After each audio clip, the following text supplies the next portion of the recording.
Welcome to the Fluency podcast. I'm Hadar, and this is episode number 2.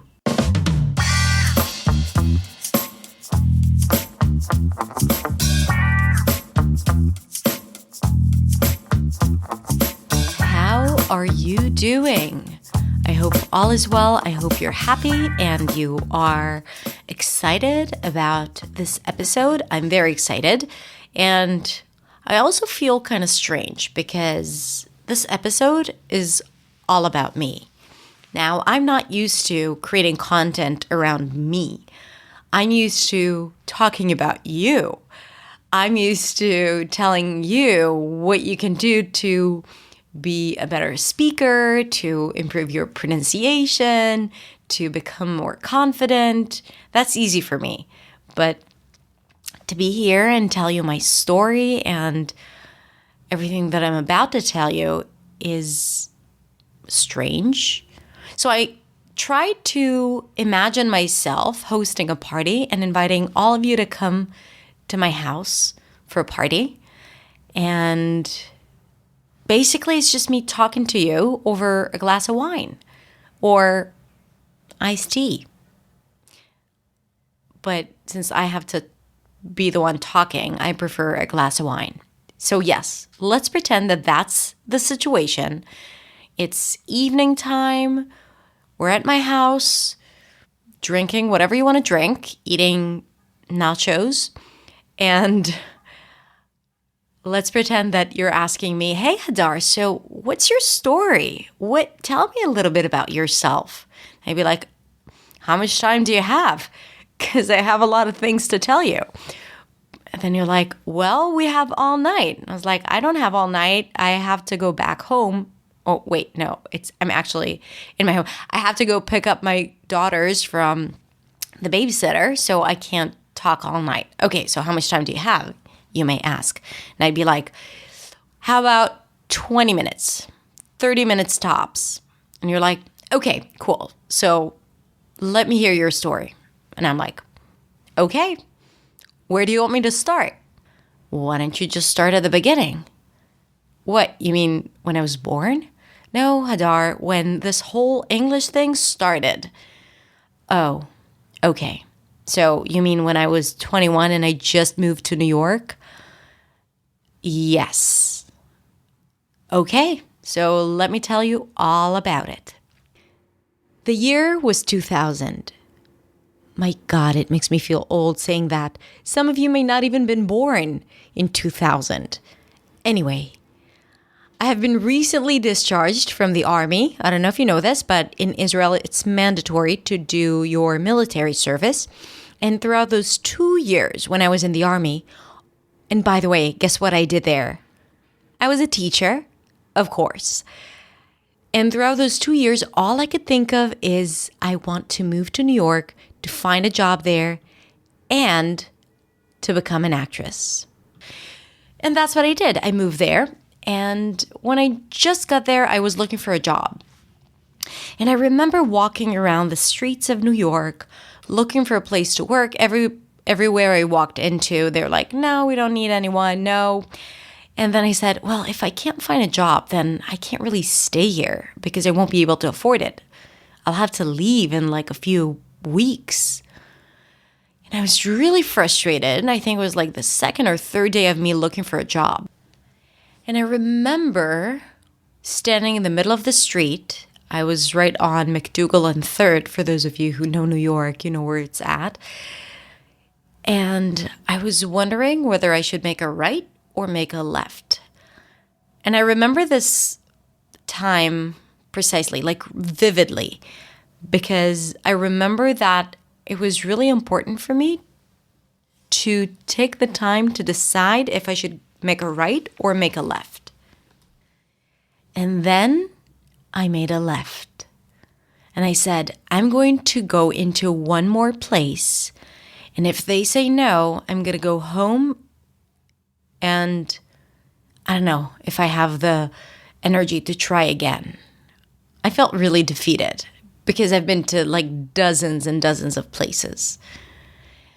And then I walk down the street and I see a sign that says live jazz. Now, back then, I was a huge fan of jazz music. I would know all the artists and current artists, contemporary artists as well. And I was like, I have to go downstairs. And I walk downstairs and there are like two people there. One sitting on the chair in the middle of the room. It's like all straw hats, no lighting. The place is really run down, a little smelly too. And there was no jazz. And I kind of like walk around. They're like, yeah, what do you want? And I say, are you looking for employees? And they're like, come here. What do you do? I'm like, I'm a bartender. Of course, I've never bartended in my life before. I'm a bartender because I figured that's what they need. It's a bar. And then the guy I was talking to goes, hey, Carl, when is Paula leaving? And someone's yelling from the kitchen, well, in 2 weeks, Andre. I'm like waiting silently. What's your name? And I said, Julia.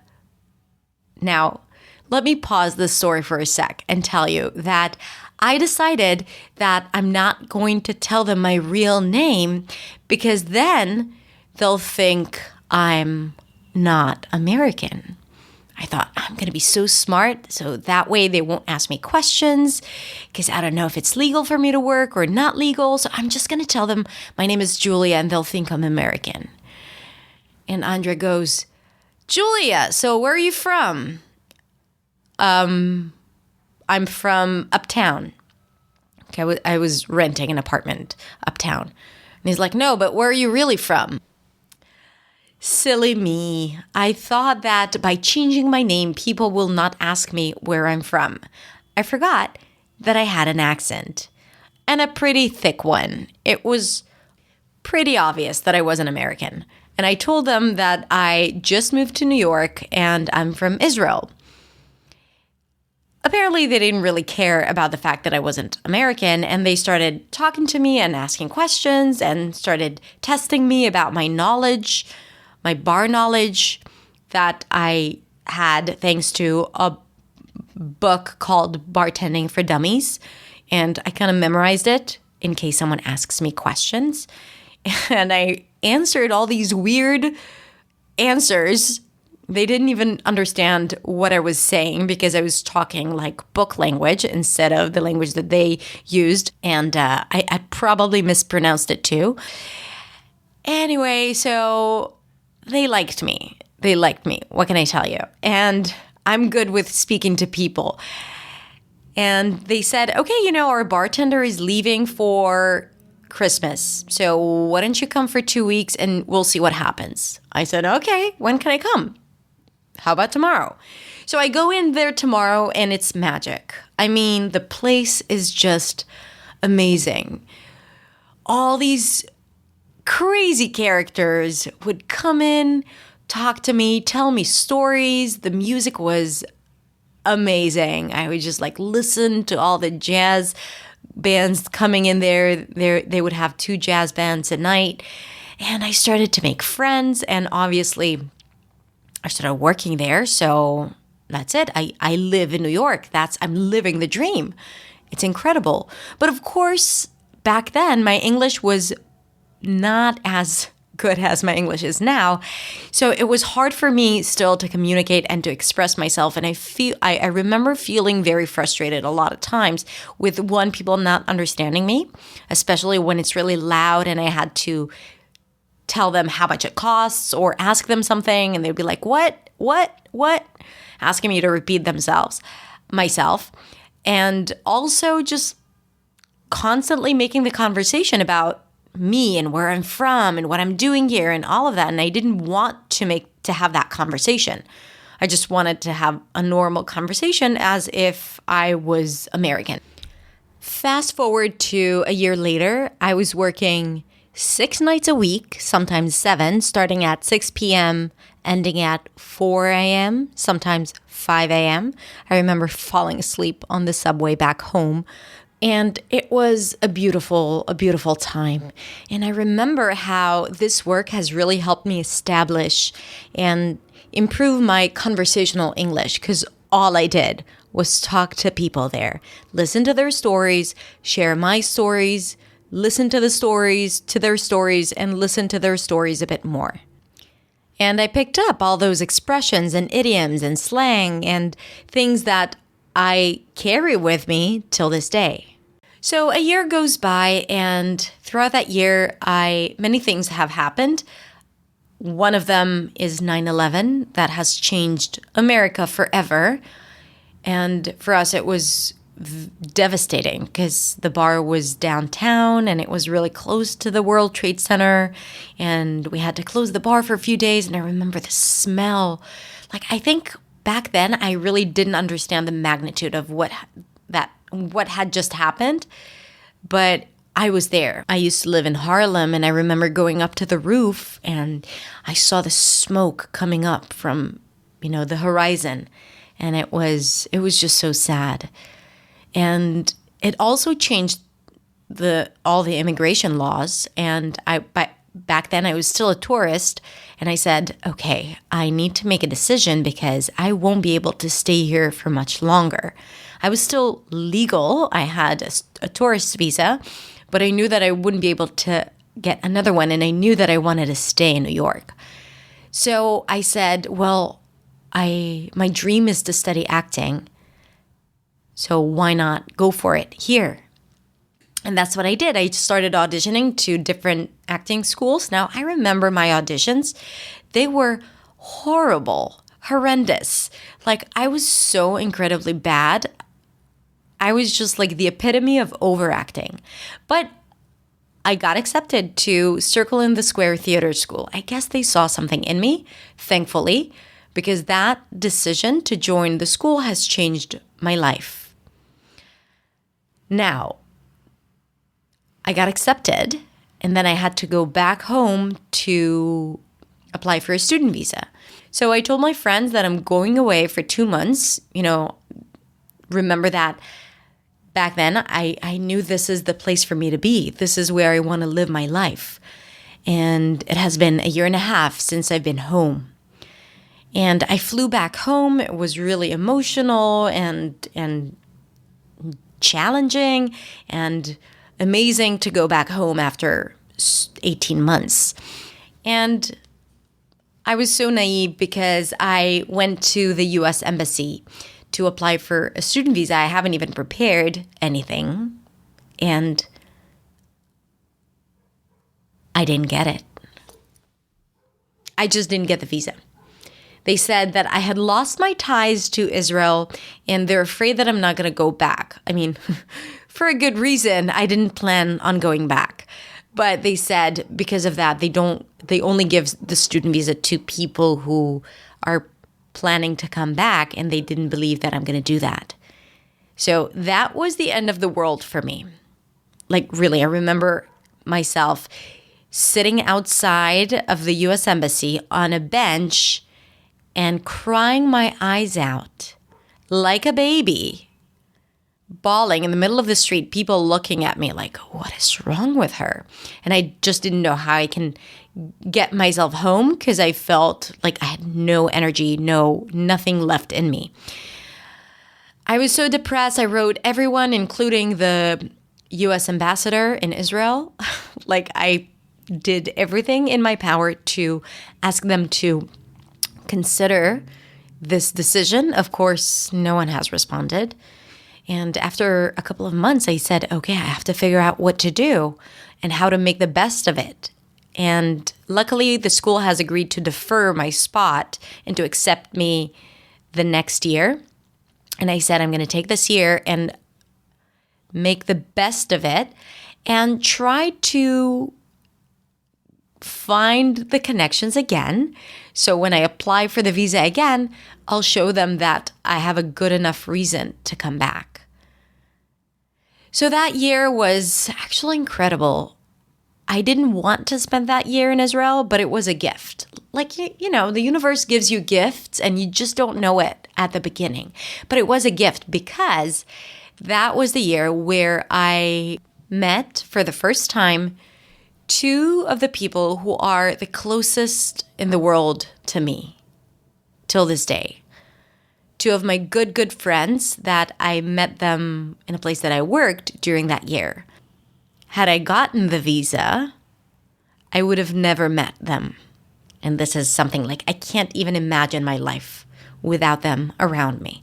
And of course, it was important for me to spend time with my family and to understand that living in Israel is not that horrible as I imagined it to be.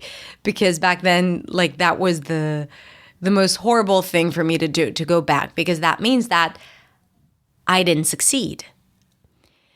And I did it, and I applied again, and I got the visa. So in 2003, I moved back to New York City for 2 years of acting school. Now, I'm not going to go deep into my experience there. That's for another episode. But I'm just going to tell you that there was one class that has really changed the course of my life, and that's speech and pronunciation class, where we learned everything about the pronunciation of English. I simply fell in love with the ability to change the sounds simply by changing the position of the mouth, or simply by understanding how everything works in the mouth, or the tongue and the lips, and how everything affects your voice and your sound. And also, I felt that I started implementing it into my day-to-day speech, and that had an incredible impact on my confidence in English, my clarity, how I understand people, everything that I always talk about when I talk about accent training. And I loved it. My teacher, her name is still Lee Dillon. She's one of the top accent coaches in the US, was incredible. She has influenced me so much. And I still to this day hear her voice in my head, and the way she would yell at students who didn't get it right or didn't do their homework. But she loved me because I was a very diligent student. I did the work. First, because I was afraid of her. Second, because I felt the change immediately by doing it.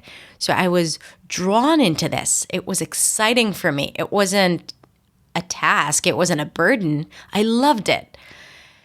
And the second year, we had different accent classes. We started working on dialect, and that was incredible too, because that's when I started understanding how I can replace sounds, and the result is different accents. So I had to map out all the sounds in my head to be able to do that, and that has helped me with understanding American accent even more and how to control my voice even more. I was really in control of whatever is going out of my mouth. So I loved it. And of course, all the other classes also helped me become more confident in English, more flexible, more spontaneous, everything that a person needs to kind of like overcome all the obstacles when speaking a second language.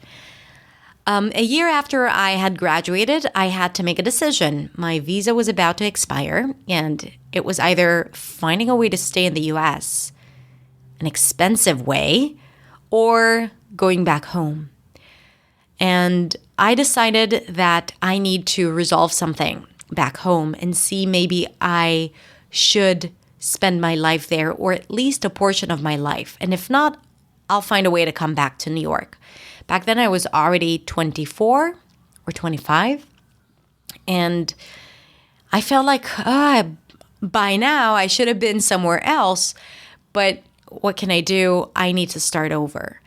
And I moved back to Israel.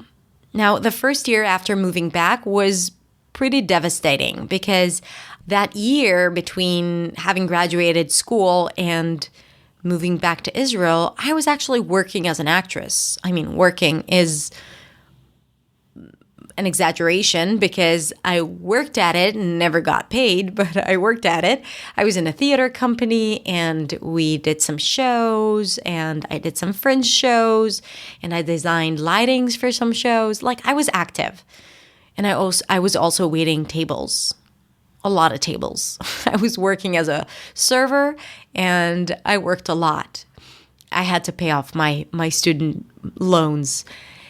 But that year I was actually doing stuff in this field that I loved so much, acting, theater.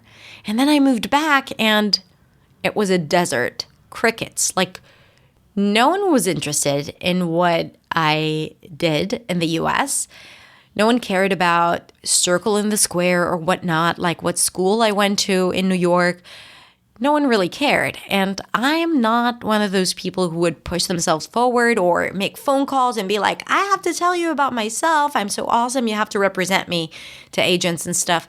So I was basically doing nothing. I was in a small theater group and I did some small things, but I didn't find my path here as an actress. So I started to explore different things. Now, this is where you might be thinking, oh, so she started teaching accent lessons. So actually, no.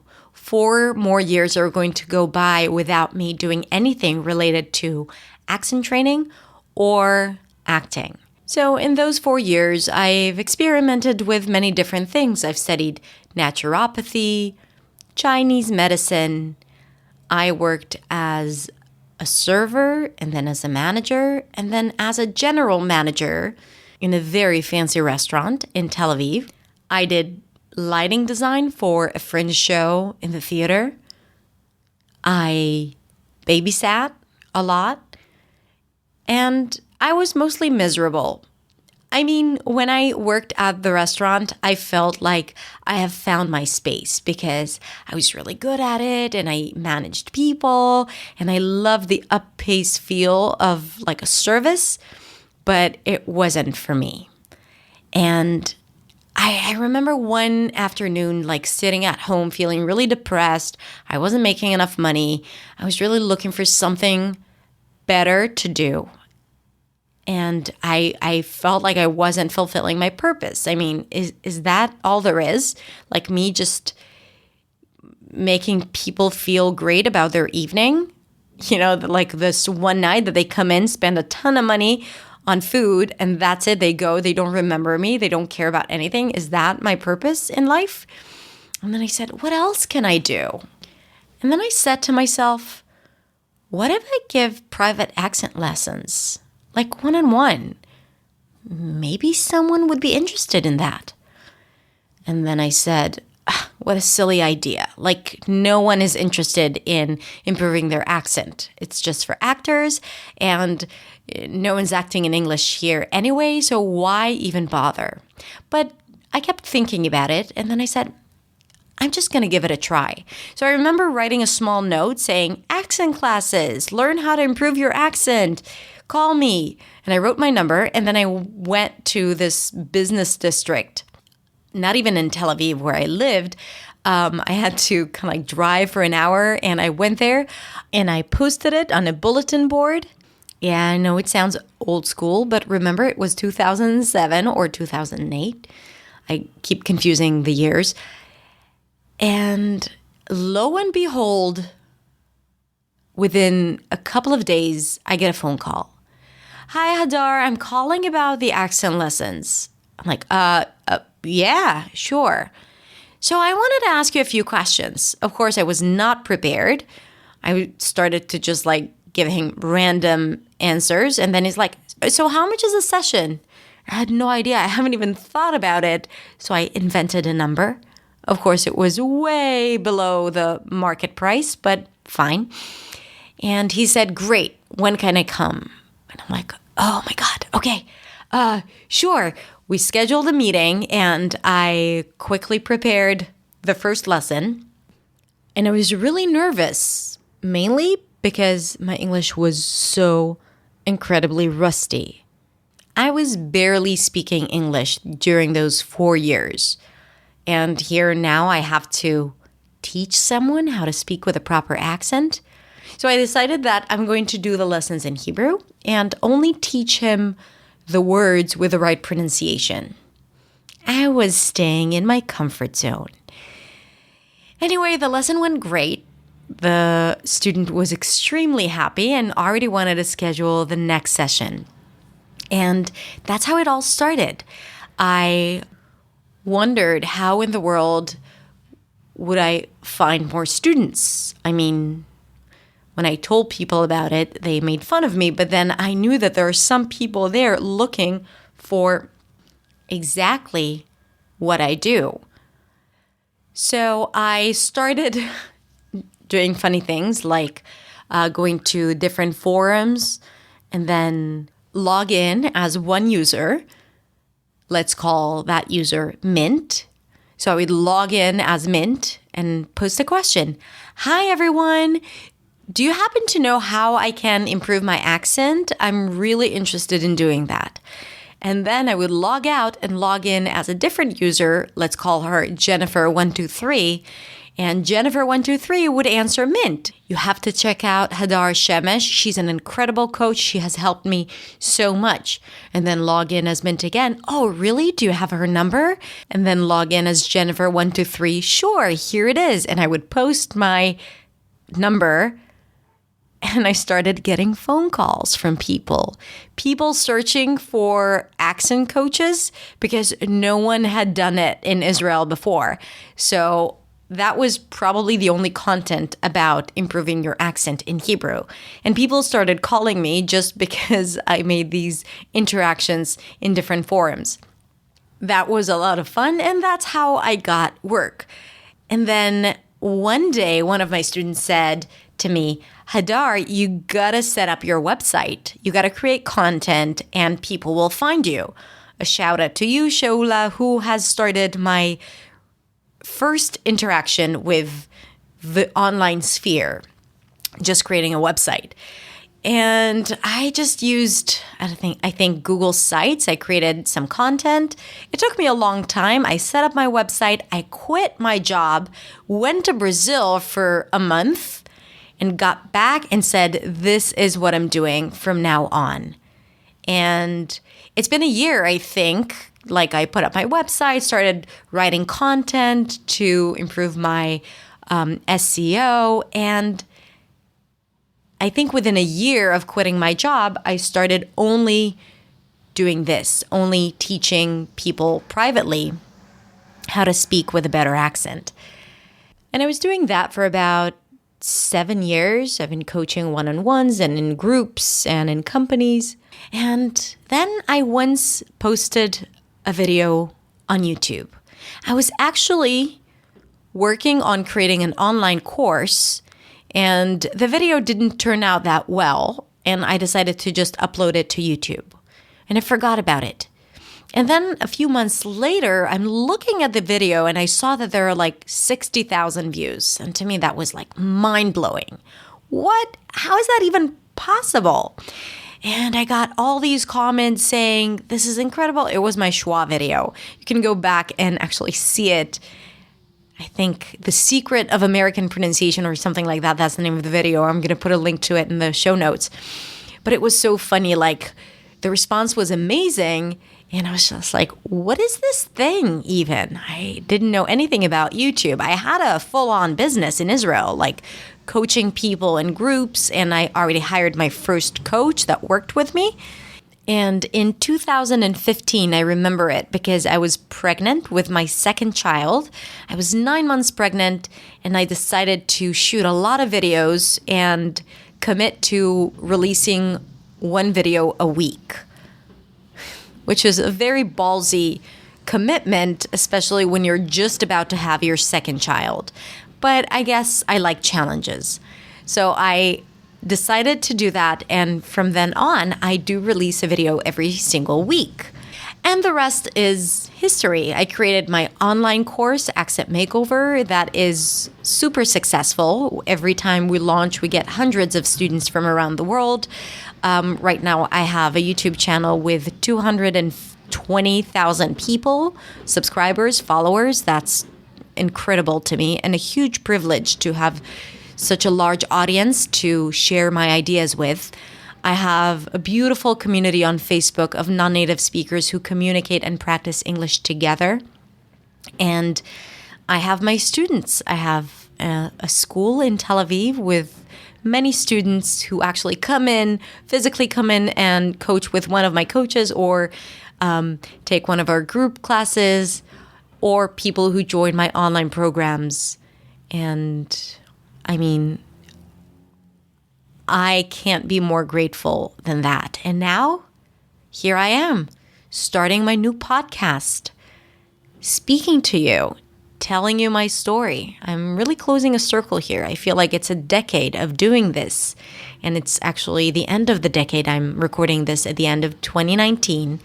And I think, looking back, I think that when I was 20, I had plans for myself. I saw myself in a totally different place in 2020. I thought that I'm going to be a famous actress, living in New York, raising my kids there. And I think that from the age of 20 to the age of 30, I was laying out the foundations of my life, right? I was creating the infrastructure. And then from the age of 30 to the age of 40, which is where I'm at, 2020, I'm going to be 40. Oh my goodness. This is where I started to really fulfill my purpose and to do what I love, which is teach and coach and create content and simplify English for people the way I have simplified it to myself in my head, and to make it possible for you, to make it possible to make you feel like it is possible, that you can do it and that you are enough and you don't need to be a native speaker to be a good speaker. So I think that everything that I've gone through and I shared with you in the last 32 minutes all led me to do what I'm doing right now. So I'm very grateful for my journey, and I'm grateful for you for being here and tuning in and listening to my story. Thank you so much. Sending you my deep love, and I'll catch you next time on the next episode.